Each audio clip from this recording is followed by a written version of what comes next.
ओ भाई साहब, अब जाकर मुझे कल की 2898 एडी के इन डायलॉग्स का मतलब समझ में आ रहा है। अब जिन्होंने मूवी देख ली है वो आगे कंटिन्यू करो, एंड जिन्होंने नहीं देखा है उन पर 1 मिलियन यूनिट्स का फाइन लगाती है कॉम्प्लेक्स। सो पिछले वीडियो में मैंने जब ये कहा था कि प्रोजेक्ट के अंदर श्री कृष्ण जी का ब्लड लेकर कल्कि जी को जन्म दिलवाया जा रहा है मूवी के अंदर, तो कईयों ने कहा कि श्री कृष्ण जी का ब्लड नहीं निकला था कुरुक्षेत्र में। तो मेरे भाई बात को समझो, मेरे कहने का मतलब था कि उनका ब्लड मिला होगा कहीं से। जरूरी नहीं है कि वो कुरुक्षेत्र से ही मिला हो, वो कहीं से भी मिल सकता है, जिसके लिए मैंने 2 एग्जाम्पल भी दिए थे। जहां एक बार उनके हाथ में कट आ गया था तो द्रौपदी जी ने अपने कपड़े को फाड़कर उनके हाथ के आसपास बांधा था बैंडेज के जैसा।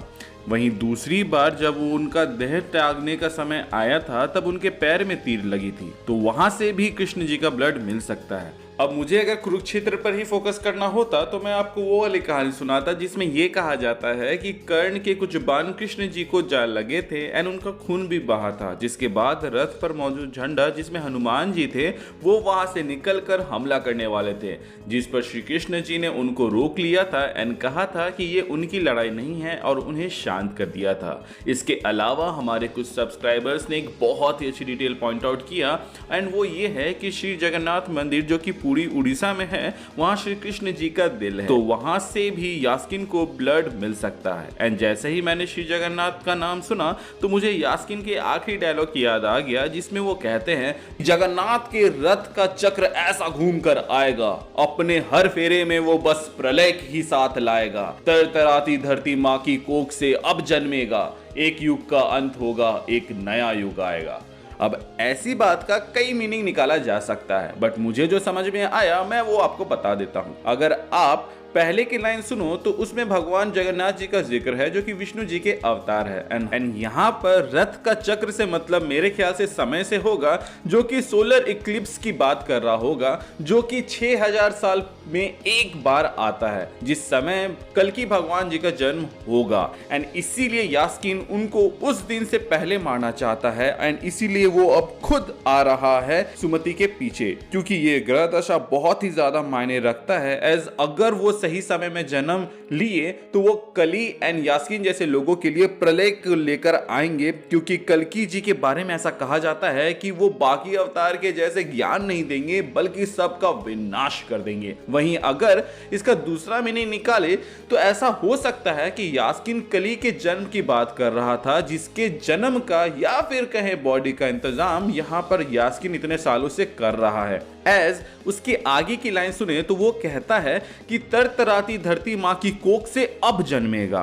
एंड वी ऑल नो कि कली का जन्म समुद्र मंथन के टाइम हुआ था जब 2 बूंद विष धरती पे गिर गए थे एंड उसी से कली का जन्म हुआ। बट क्योंकि उस समय उतना पाप नहीं हुआ था तो उसका बॉडी वहां मैनिफेस्ट नहीं हुआ, लेकिन कलयुग जो कि उसी के नाम पर रखा गया है, इस दौरान पाप अपने चरम सीमा पर होगा, इसीलिए कली के पास अब बॉडी होगा जो कि धरती चीर के आएगा, क्योंकि धरती चीरने वाला काम कल्कि भगवान नहीं करेंगे, एज वो तो सुमति जी द्वारा इस युग में अच्छे से आ रहे हैं। बेसिकली आप इस सिनेरियो को इटर्नल्स मूवी के टियामट के एंट्री से रिलेट कर सकते हैं, जहां पे टियामट इतने सालों से एनर्जी एब्जॉर्ब कर रहा था और जब फाइनली वो पूरी तरीके से कैपेबल था तो वो धरती को डिस्ट्रॉय करते हुए बाहर आ रहा था, लेकिन इटर्नल्स ने उनको रोक दिया। सो कली जो कि इतने सारे युग से पापों को एब्जॉर्ब करते आ रहा है, अब वो भी एक पावरफुल बॉडी के साथ धरती माँ को चीरते हुए आएगा, और लेकिन वो टियामट के जैसे पूरे अर्थ को डिस्ट्रॉय नहीं करेगा, क्योंकि अगर उसने अर्थ को ही डिस्ट्रॉय कर दिया तो भाई वो राज कहां करेगा। एंड आई थिंक इसी चीज के बारे में यास्किन यहां पे बता रहा था कि तरतराती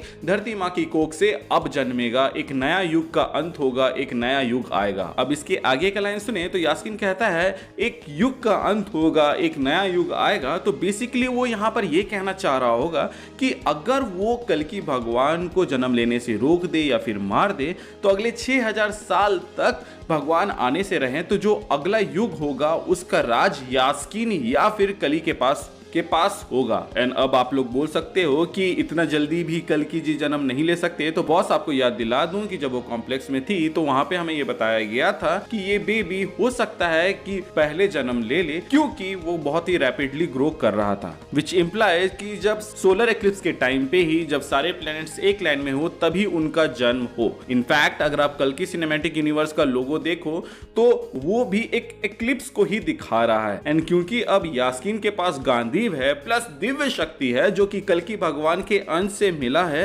तो वो अब एक भगवान को मार सकते हैं, मतलब कि कल्कि जी के लिए वो एक खतरा है। एंड यही खतरे के बारे में श्री कृष्ण जी ने मूवी के स्टार्टिंग में कहा था कि कलयुग में वो इतने सामर्थ होंगे कि वो मेरे जन्म को रोक सकेंगे, इसीलिए उन्होंने अश्वत्थामा जी को श्राप दिया ताकि वो सेफली इस दुनिया में आ सके। एंड साथ ही कर्ण का भी रीबर्थ करवाया ताकि उसे भी अपने मित्र के जैसे धर्म की तरफ से लड़ने का मौका मिले। यहाँ पर एक फन फैक्ट बताऊं तो रावण अपने बेटे इंद्रजीत के लिए भी सेम इसी तरह का सोलर एक्लिप्स चाहता था, लेकिन वो किसी का इंतजार नहीं किया बल्कि उसने सोलर एक्लिप्स जबरदस्ती फॉर्म करवा दिया था, जबकि ये लोग उसका वेट कर रहे हैं। बट हंसी वाली बात यहाँ पर यह है कि इतना कुछ करने के बाद भी रावण फेल हो जाता है, क्योंकि शनिदेव कुछ सेकंड के लिए इधर उधर हो जाते हैं, जिस वजह से इंद्रजीत अमर होते होते रह जाता है। तो अब आप समझ गए होंगे कि ये ग्रह दशा और सही टाइम में जन्म लेने वाली चीज कितनी ज्यादा मायने रखती है इस स्टोरी के अकॉर्डिंग।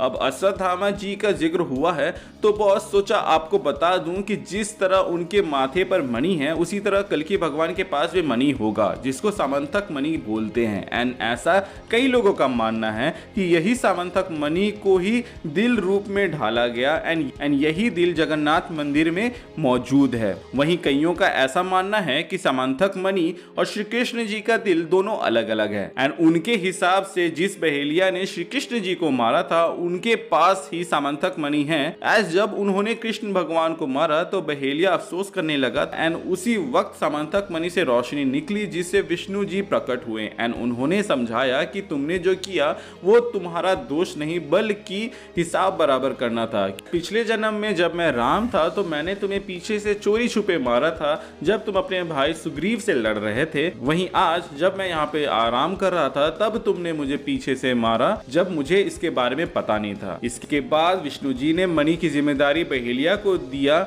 और वो ये मणि अपने ट्राइब में पास ऑन करता गया। तो जिस तरीके से हमें संभाला दिखाया गया वैसे ही हमें बहेलिया का ट्राइब भी दिखाया जा सकता है आने वाले पार्ट में, जो कि कल्कि भगवान के जन्म को सुनिश्चित करेगा और एकजुट होकर यास्कीन के अगेंस्ट लड़ेगा।